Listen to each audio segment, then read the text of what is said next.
This is Pod Populi. Podcast for the people.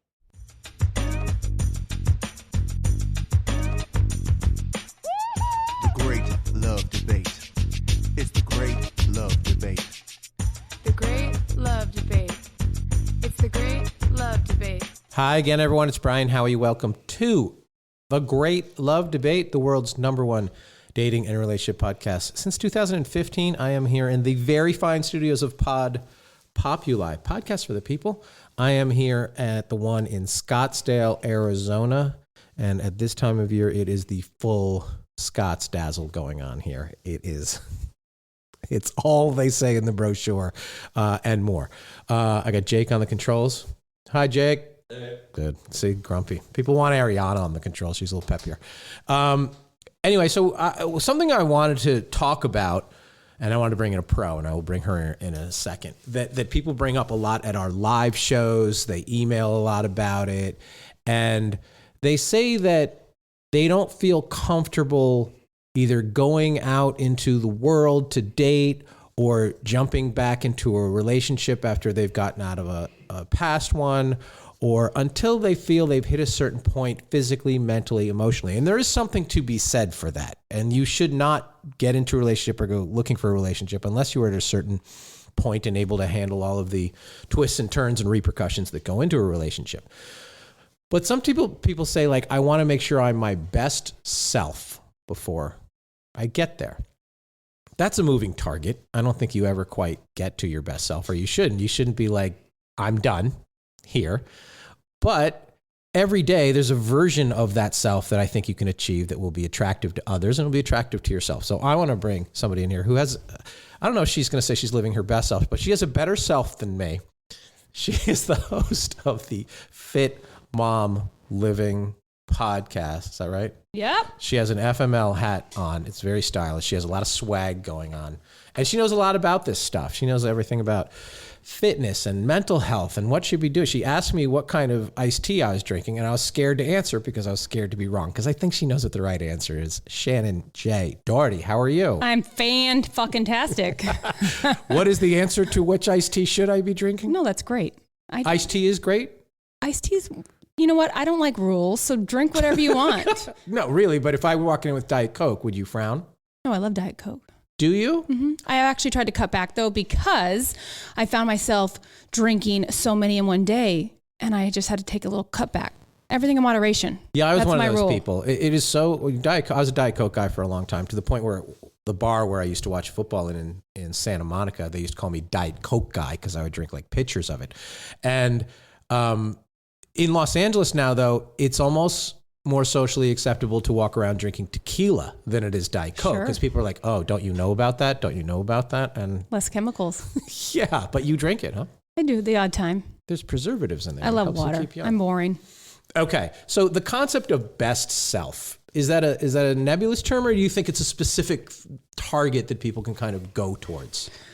Everyone has their own unique best self, right? So leveling up to, you know, as people start to lose weight and feel good, and it's not all about weight loss, but once they start to shift how they're showing up and feeling good in their own skin and having confidence, whether they're going into the dating world, and let me tell you, there are a lot of cobwebs. I can't remember back into my dating world, but feeling good in your own skin, whatever that may look like, whatever that feels like, you get to a certain point and you're like, okay, I'm feeling good, and maybe I can take this one step further, and a healthy step further to, you know, maybe fit into that next size clothing, or maybe lose a little bit more of your muffin top, maybe just show up as a better person, whether that looks not necessarily on the food and fitness side, but as a kinder person with a better attitude and showing up with more confidence. So I talk a lot with in my community as it's the whole picture. It's not just about diet. It's not about the food you eat. It's not about what you're drinking. It's how you are as a human, because we have a lot of assholes out there. So I'd rather you be a better person and feel good in your own skin and have that best self look more like the whole package of, I'm working on all these little areas of my life and making shifts. Mm-hmm. So for me, this is my best self, and there could be some tweaking and maneuvering and adjusting, but it's going to be so different to everything. When somebody is doing the work and heading towards that version of best self, that does become infectious to the people around them because their attitude is changing. When somebody is, even though they're struggling with, oh, I'm on a diet of some kind, or I'm on a workout plan, or I'm doing a 90-day, 60-day, 30-day of something like that, the fact that they are focused and motivated does put out an energy to the world where they're just like, typical, going to grab my bagel, going to suck it up through my day and then just be miserable. You don't have to be physically or mentally your best self, but as long as you're moving forward, I think that matters. It does. And so many people, when you start off on these healthier mindset and lifestyle journeys, they want to bring you down. People do not want to see you succeed and feel good in your own skin. They do not want to see you moving your body. And I mean, there's a small few that do, but people like to see you fail. So it takes a lot of firm boundaries, knowing that, I'm trying to improve myself. I'm taking these baby steps, and I talk about taking small steps, because if we're looking to conquer everything in 1 week of dropping the weight and fitting to our clothes and working out 6 days a week, like that's way too much. I just say slow down and let's just work on one small thing, one small habit, and one small shift to improve and commit to what we set up to accomplish. Because so often we get overwhelmed, it's not sustainable, and we're like, we're failures. And I hear that often with women who are like, I'm a failure, this didn't work, I'm gaining the weight back, or I'm not feeling good in my own skin. I looked great 10 weeks ago, I lost all this weight, and now it's all coming back, and I haven't set those healthy boundaries up. So getting to a place where something that's sustainable, that works for you, and surrounding yourself with people who aren't sabotaging you and your goals for your best self. So as we record this, we are still in the first quarter of 2023. If you're listening to this in summer of 2025, catch up. Go back and listen. Time capsule, though. We're recording this in the first quarter of 2023. We are just beyond that splash of New Year's resolution diet and workout thing. We're sort of heading beyond that. How do you tell people to take the first step? Because it is really, what is the first step that you think everybody can take? I think, and I've said on this podcast, I think just go outside and walk around. But is it a mental step? Is it an activity step? Is it a diet step? What's the first thing that you think everybody can do to just, okay, I'm going to move into a new direction? I tell people often to talk to themselves. So taking this first step of evaluating your day, like write down a piece of paper from the time you wake up to the time you go to bed, everything you eat, drink, you name it, how you talk to yourself, your thoughts, whatever, write that down. And if you look at that and think like, where in my day, maybe you're spending way too much time on social media and you're making excuses for this, that, and the other, or you are not keeping your blinders on and you're so concerned about whatever else and keeping up with the Joneses. So looking at that day at a glance and saying, okay, I need to make what one small shift or time stamp can I change and replace that? So if you're, on social media too much, for example, how about during those 30 minutes, I go outside and go for a walk, or I don't like how I'm starting my day. I'm not, I'm feeling sloppy, whatever it may be. Make one small change. And I talk about the small changes often. Your change, Brian, may be looking different than the next person. Maybe you're waking up and you're drinking 10 cups of coffee and you just are jittery and not feeling good and you're not eating. So your morning change is going to look different than the next person. But at the end of the day, I like to just say, pick one thing. And as you start to see these shifts going on and keep reevaluating, evaluate your time and see how you can make improvements. So that can even be, I'm going to wake up 15 minutes differently. And sit in silence. Yeah. I start my morning me time. Mm-hmm. So every morning I set my alarm for 4:10. It's 4:10. Yeah. Ambitious. Time to go to bed. I go to bed by 8:30, let's be honest. But I'm like 9:30 to 5:10. Yeah. Yeah. Sleep is the most underrated sport. I tell my kids that every single day. When you don't have enough sleep and you're bragging about my 3 hours of sleep, good luck. But I wake up at 4:10 just so I can sit in silence and have my strong coffee, and I call it me time. So me time is me showing up. I could read a book. I can do whatever I want, but that's time for me. So what does that look like? It could be waking up 5 minutes early and literally just having, a cup of coffee ready, or taking a cold shower, whatever you need to do to set the tone for your day. Yeah. People come to our time is the essence of everything. I think that's on a Hallmark card somewhere. But the number one excuse related to anything, workout, relationship, saving money, whatever it is, people are like, I didn't have enough time. And I am a stickler about time management. I think the crux of 95% of our problems in life is that we spend time on the wrong things, or we waste time on the wrong things, and we don't focus on the right things, and we just don't do it right. Because if you made a list of every single activity that you're doing in the day, there are giant swaths of time where I don't know what you were doing, daydreaming, wandering, or whatever. And there's a place for that too. So when people come to our shows and they're like, I just don't have time to date. Yes, you do. Bill Clinton had time to run the world and have an affair in the White House. So there's time. Everybody's got time. You either need to get up earlier, or you need to stay up later, or you need to take away an activity that is not productive and not serving you in your life. So you move the time thing. Do you need a mental change before you get into a physical one, or can a physical one trigger a mental change? Or again, there's no rules on this. I mean, it could happen either way. So if someone's more on the physical side of moving their body and the endorphins are pumping, and I've decided to join a gym or get up and walk, they're going to see both probably mental and physical changes as they're getting fresh air and maybe going out for an afternoon walk and getting vitamin D, and just having time during that walk to think about, like, what do I want in my life? What the hell am I doing? I'm wasting time. Like you said, we all have 24 hours in the day. It's how, if it's important to you, you're going to make time for it. And I do not deal with excuses well. I do not deal with, like you said, the excuse of no time. So I think either can happen. Either the mental piece, that's almost even better because you're showing up and making those shifts of like, I'm good. I can do this. I'm worth it. And knowing that you're worth it. And that's what I share so often with the women in my world. Like, I know you're worth it. Now you need to start believing in yourself. And that's going to take time. And it's a weird thing to be like, I'm awesome. I'm worth it. I'm powerful. But you are. And that's what I do. I help cheer women on of giving them that support, because women are nasty. Yeah. And they're competitive, and girl on girl crime's a real thing. Oh, hair pulling. You bring up excuses. Yeah. There's a difference between excuses and reasons. If you show up 45 minutes late because you got into a minor car accident, that's a reason. If you got in 45 minutes late because you were not happy with your outfit, you changed 3 times, that's an excuse. And people do not understand how to delineate to the two, and they don't understand how it comes off to the people around them. So when you are saying, I can't do this because of this, I don't do this, because 95% of the time they are excuses. And excuses are the things that are standing in the way of your happiness and your prosperity. I've heard your podcast many times, and I've heard you do this, and we've talked, and I'm always astounded because you come off as, you are very fit and you very ambitious. And then you're like, well, I put potato chips on my sandwiches most of the time. And so people are like, wait, what? It's not about living a certain monastic routine. It's about what? Boundaries on the habits. It's how do you say, I can do this and this is the result? And people are like, I need to be so strict or it won't work for me. So that strict lifestyle I lived, I had an eating disorder when I was younger. Having those, rules in place. That's why I always talk about, I don't like rules. And what led me to the point of labeling foods good and bad, because that was in my mind, a cookie is bad. It's going to help me, make me gain weight. Vegetables are good. So when there are too many rules, it led me to an eating disorder, which I struggled with. And I finally overcame that when I learned about the flexible nutrition lifestyle, the macro coaching that I do with my current clients, and had my own journey of moderation. So 80% of the time, making sure those food choices are healthier, 20% of the time, having those fun foods.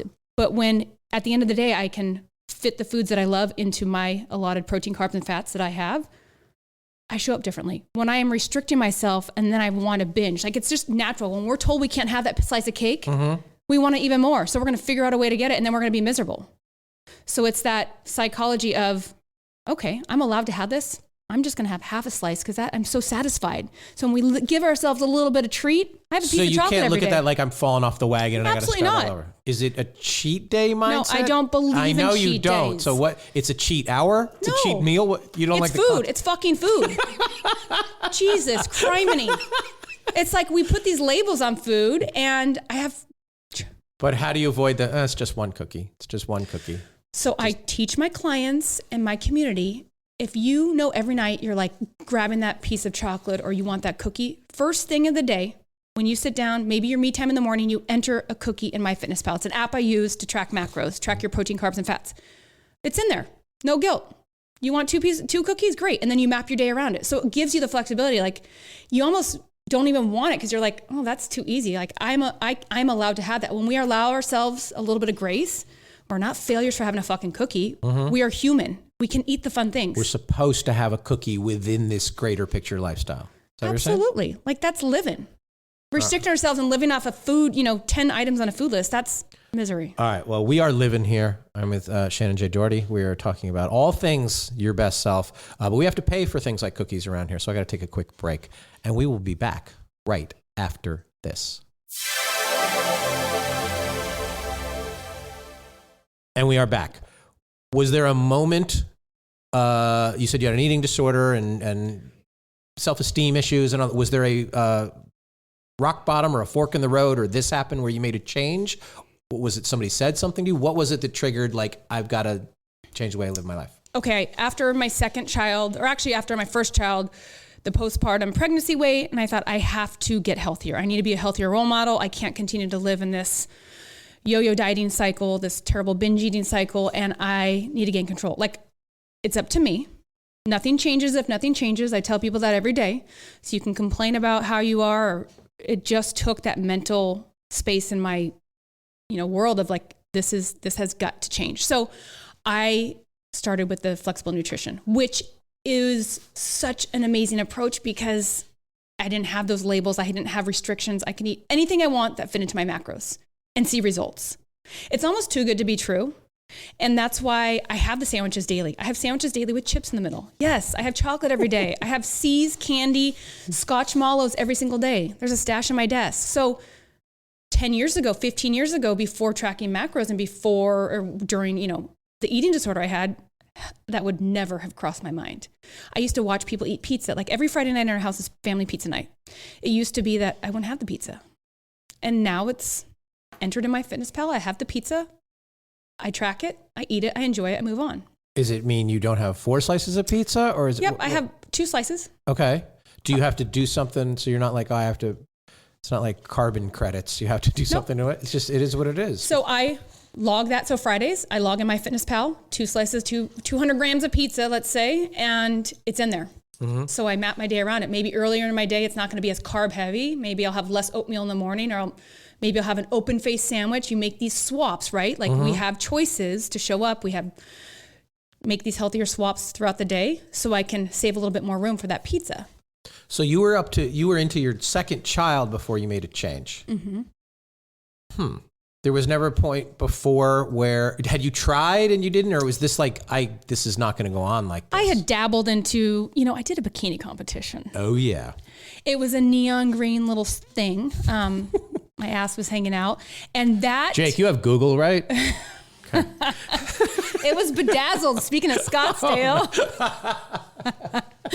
Oh no. And so that led me to, that was kind of my turning point that was extreme. That was not a healthy turning point, because that was, okay, you go from being postpartum to, I'm going to do a bikini competition. And that is an extreme way of eating. But I found that happy balance through tracking macros after the competition of, okay, I like this part of this lifestyle. I'm on a healthier route, but I need to merge the two to be a really healthy role model for my kids. So yes, I've always been active. Mm-hmm. I was always an active child, but my approach was not the best earlier during my college years and prior to kids. Does what you eat dramatically affect how you sleep? If I do not eat enough, I do not sleep well. So this is very common with clients who come to me. They're allotted so much food and they're like, this is so much food. I'm not used to eating this. Because so often we're like, ooh, we got to skimp. Less calories, more exercise. That is the typical situation when women come to me. They've been, skimping on their food, under 1,200 calories in a diet mindset, and they're doing so much cardio, and they are shocked when I give them their portions to eat. Number one thing, never slept better, because they are full. Their bellies are full. They are fueling their engines. And that is what happens when you start eating an appropriate amount to fuel your body so it can work for you. But I've heard, so don't go to bed hungry, but then I've heard don't eat within an hour of going to bed. I don't follow rules. I get that, but people are going to ask questions like, what? So there aren't rules. I guess it is whatever works for you, and everybody's different. There are so many hard set rules that people are intermittent fasting, and they've got these windows, which is an eating pattern. And there's, I've got to eat within this window, this 8-hour window, whatever type of intermittent fasting cycle they're doing. Mm-hmm. At the end of the day, it's calories in, calories out. So my clients, it is calories. They will always be. You have 24 hours to get your food in. If you're a night shift worker and you're eating, like I have night shift workers, you You cannot make these hard rules because then that puts so much pressure on yourself. And you're like, oh, I got to eat. I got to shove this food in before I get to bed. And well, that's the thing. A big danger that maybe it's going to happen anyway, but it did come out of COVID, is people do not even leave their house to go get their meals anymore. They don't get food. They don't even go to walk down to Starbucks or drive there. Like, they literally are, bring me all my stuff, which cuts down on the calories, which cuts down on anything, cuts down on the activity. So you're just like, bring it home, which is the same. A lot of people, you say, well, I had a full fridge before. I don't know about that. yeah, it's funny you mentioned that because I can see both sides of the whole delivery. Like, I've never once ordered DoorDash or any of that. I haven't either. And I'm scared they'd get it wrong. And I'm like, oh, but even getting your groceries or even like, at Target, the pickup, people are they're being lazy. I know. And there's a fine line between, yes, a busy mom and, okay, this is convenient for me. I get that. Mm-hmm. So don't come at me at this episode. But we don't get our asses out of the car and go walk around the grocery store. You can get 2,000 steps doing that. We're so fucking lazy, and there's too much convenience for everyone. And we miss out on having a hello, smiling to someone at the grocery store and bringing, having a little interaction. Only this year, the first time in my life I ever went through a drive-through. And the reason I don't do that, they only had a drive. It was the only thing open. The reason I don't do that is because it's not worth the stress for me of driving away and it's wrong. So I want to be there. Like, I will always, and I'm like, people love drive-through. They love it. And I'm like, I hate it. I had to do it because the thing was closed. And I'm like, this is the reason I don't do it. I asked a question once on this podcast. If you had closed circuit cameras of a moment in your life that you would not want to watch of yourself, what would that be? That happened to me last week. Last week, I was at a rib contest, I guess it was. It was for charity. It was a big fancy thing where they had like 10 top chefs serving up all the ribs you wanted. Yum. Right. At the end of this thing, like as I was driving home, I thought, what did I look like at that thing? What if I saw footage of me just... Were you shoving the ribs in your mouth? I couldn't get them in fast enough. They were all so good. I was like, how much of this? It was just licking your fingers. It was so much free of the best things you ever. And I'm like, well, what about this one? What about this? And I just got out of control. And I'm like, and I probably had sauce and there's probably meat flying. And I'm like, what did that look? So I that was like a rock bottom for me. I'm like, that was terrible. Like, I could have, how much did I need to eat? Did anybody see me do this? Like, I don't remember talking to anybody. I couldn't shake anybody's hands because I had ribs in one hand and sauce in the other. And I just was like, I embarrassed myself by it. And I'm like, I cannot do that anymore. That just happened to me. Like, I'm like, of all the things in my life that if somebody's like, we're going to press play and you're going to watch this. I don't get embarrassed. That's the one I don't see. I would be like, oh my God, did people watch me do that? Because there were like a couple hundred people there and people were like, look at that guy. How hungry is he? I was like a campground raccoon and I was just tearing through it. So, but it made me have a moment where I'm like, okay, I need to think about why I eat, when I eat, what I'm eating. Sometimes I eat because I don't want to be hungry versus eating when I'm hungry. That's not good either. And I'm not like a big overweight person, but I certainly go up and down 20 pounds all the time because I'm one of those people who I know I can lose 20 if I have to. So it's no big deal to gain 20 and then you're 20 all the time. That's not good either. So I had to think about what are the habits that make me do that? Do you eat because you're bored? Sometimes we eat while we're watching the game, something to do. I know this woman, she's delightful, no offense to anybody out there. She's very overweight. She's like, I'm so busy, I don't have time for a meal. I just sit here and I pick at M&Ms all day. Well, she eats a fishbowl of M&Ms. Yeah, you're not being aware. If you really had a portion. If you had a portion, which is what a lot of the rest of the country, the world does. This country is not a good portion controlled country. That's why there was no portion control at this rib fest. Yeah, just go for it. And the mindless eating gets you in trouble. And you're not even aware, like you said, what did I look like? But people do not realize what a portion looks like. And go to France. It makes you want to cry when you're like, oh, I have, one serving of pasta. No, that's 6. How many kids do you have? I have 2 kids.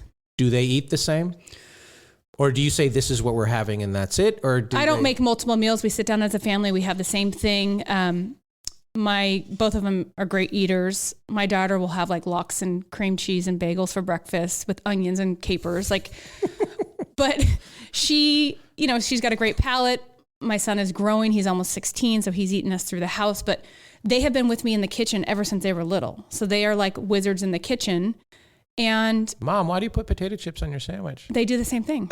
They literally create and recreate the same things. Like they'll, I had a mom call me and say, I want to know exactly what you make for Dylan and her lunch. And I said, well, first of all, I don't make my kids' lunches. That is their responsibility. If you can maneuver a cell phone and you have a cell phone, you can for sure pack your own lunch. That's a good point. The things that a 6-year-old can do. And do your own laundry and do everything. If you can maneuver a cell phone, if you can download an app, if you can enter a password. If you can text your friends on a cell phone or use a cell phone, and if you can't figure out how to make your lunch, you can Google it. Oh, I've got that's some good parenting. I like that. Yeah, I don't mess around because no one's going to teach them, right? Like they set the table, they empty the dishwasher, you figure it out. And if you can't, then you lose your phone? No, if you can't, like there's no option. You go hungry. You can't make your own lunch. So last night, my daughter, she had to deal with my son. If he did her Spanish homework, she would make his lunch. Okay. It was fantastic. Negotiation. I was like, what is going on here? So, how old is she? She's 13. Okay. Yep. Two teens. 13's a challenging age for a daughter.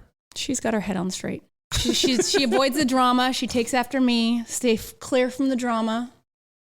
Drama's everywhere. You just need a few friends. You don't need a lot of friends. Quality versus quantity. Well, what if the friends turn into drama? Then you kick them to the curb. Find 2 new friends. Yep. Yeah, I suppose.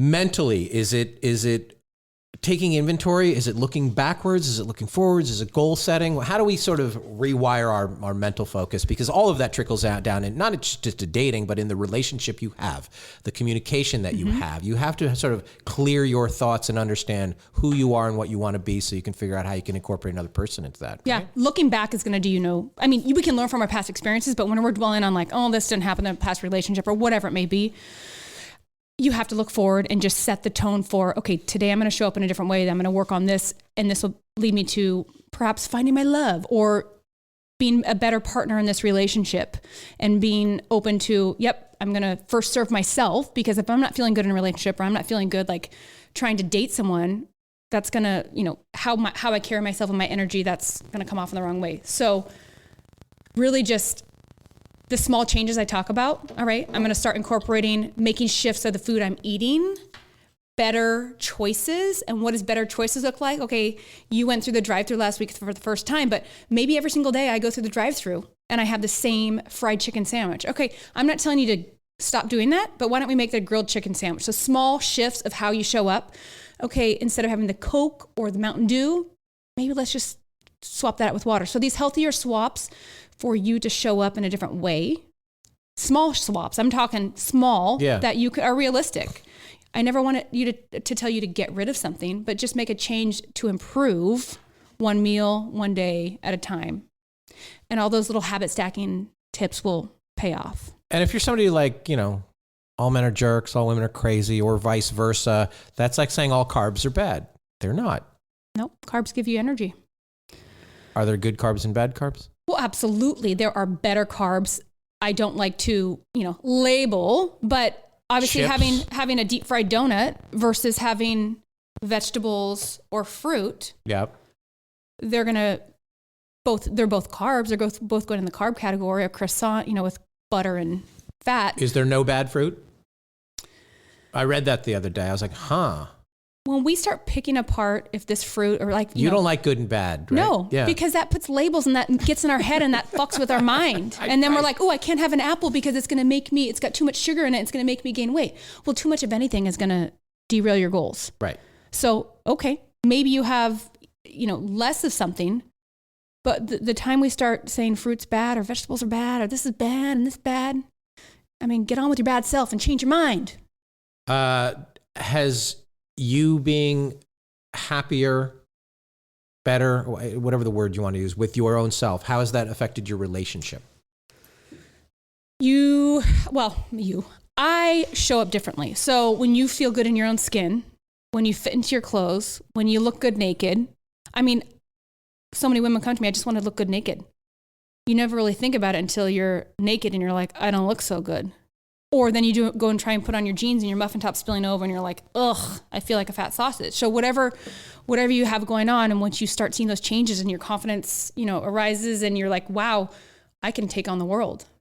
And you show up differently, not only to yourself, but you start treating other people differently. And you maybe want to go to dinner more. You want to go, on this trip, or you're looking forward to the exotic trip, and you can wear a bikini or wear a bathing suit for the first time, and you're feeling good, and you're not hiding behind a towel or hiding behind in pictures because you're not feeling good in your own skin. And that is just... Unless you relax. Yeah, it takes a while. Like I had a client say, I got in the swimming pool at my gym and I started swimming laps every Tuesday. And for me to put a bathing suit on, like I haven't done that for years. And it was scary. Like you don't think it's just, for me now, I just put on my bathing suit or whatever it may be. And you don't think twice, but so many people struggle. And I just let people know I'm there to support them, because it's a horrible place to be. If you're looking to change and you're lost and you're frustrated, you're like, I want to start dating. I want to feel good in my own skin, but...